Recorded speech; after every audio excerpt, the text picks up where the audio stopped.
కాంగ్రెస్ వాళ్ళు ఇంకోటి నేర్చుకున్నారు. 6 గ్యారెంటీలు అని చెప్పి గారడీలు చేసి మొత్తానికి అందరినీ బురిడి కొట్టించి ఆగం చేసింది. ఇక్కడ మా ఆడబిడ్డలు ఉన్నారు. ఏం చెప్పిండు రేవంత్ రెడ్డి అన్నాడు, ఇంట్లో ముసలోళ్ళు ఉంటే ముసలోళ్ళకి పెన్షన్ ఎంత అన్నాడు, కాంగ్రెస్ వస్తే ఎంత అన్నాడు, 4000 ఇస్తా అన్నాడు.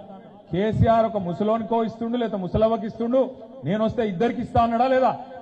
అత్తకు 4000, కోడలకు 2500 ఇస్తా అన్నాడా? పడ్డాయా మరి కోడల ఖాతాలా? పరకాలలో ఏమైనా స్పెషల్గా ఇచ్చిండా ప్రకాష్ రెడ్డి? ఇయలే కదా. ఎంత బాకీ ఉన్నాడు మరి మీకు? 20 నెలలైంది ప్రభుత్వం వచ్చి. ఒక్కొక్క ఆడబిడ్డకు రాష్ట్రంలో రేవంత్ రెడ్డి గారు ఈ ప్రభుత్వం 50,000 రూపాయలు బాకీ ఉన్నది. గల్లవట్టి అడుగుండ్రి, గల్లవట్టి ఓట్ల కోసం మళ్ళొస్తే ఏమాయ కొడుక బాగా చెప్తివి, 100 రోజులంటివి, 6 గ్యారెంటీలు అంటివి, 50,000 నీ 6 గ్యారెంటీలు అనుండ్రి. అడుగుండ్రి, కుల్లా అడుగుండ్రి. రెండో మాట ఏం చెప్పిండు, కేసీఆర్ లగ్గం చేసుకుంటే 1,00,000 ఇస్తుండు, నేను మీదికెళ్ళి తులం బంగారం ఇస్తానన్నాడు. ఇస్తానడా లేదా? వచ్చినాయి ఆ తులం బంగారం? నేను ముందే చెప్పిన వీళ్ళు లంగలు, కాంగ్రెస్ వాళ్ళు మంచోళ్ళు కాదు, నమ్మకుండ్రి. తులం బంగారం కాదు, తులం రోల్డ్ గోల్డ్ కూడా ఇవ్వడం చెప్పిన నేను మీకు. ఇక మీరు కొంతమంది ఆశపడ్డారు, బంగారం అనే వరకు సెంటిమెంట్ ఉంటుంది నాకు తెలుసు. సెంటిమెంట్ కోసం కొంతమంది ఏమో దబ్బని ఇత్తడేమో చెప్పలేం కదా అని కొంతమంది ఆశపడ్డారు, గుద్దిరు.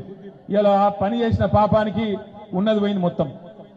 రైతు బంధు 10,000 తీసి 15,000 చెప్తా అన్నాడు. ఇచ్చిండా 15,000? 2 కాలాలు 2 పంటలకు రైతు బంధు ఎగ్గొట్టిండు.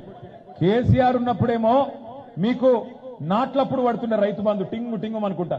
ఇవాళ ఓట్లప్పుడు పడతాను. ఓట్లు వస్తేనే రైతు బంధు, ఓట్లు లేకపోతే మళ్ళీ రైతు బంధు గాయబ్.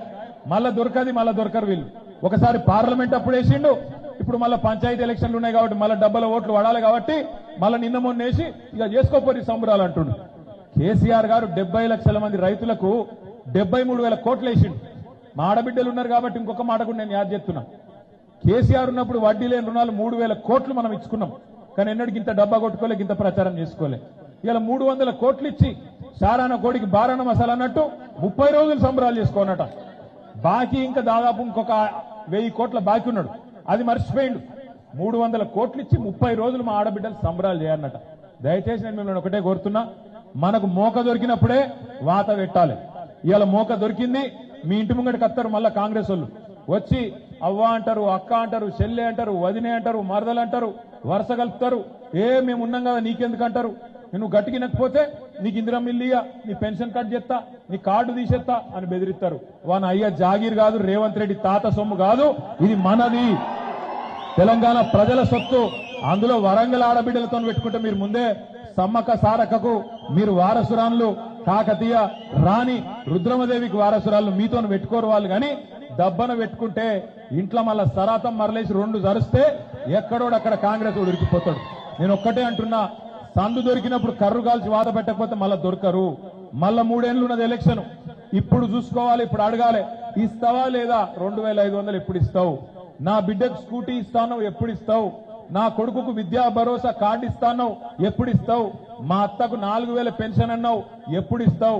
ఒక్క ఫ్రీ బస్సు పెట్టంగానే సరిపోదు, మిగతాయి కూడా పెట్టు. ఎప్పటి నుంచి పెడతావో తారీఖు పెట్టు. అట్లయితే మాట్లాడుతా అనాలి తప్ప అగాధం ఓటేయద్దు, నమ్మి మోసపోవద్దు.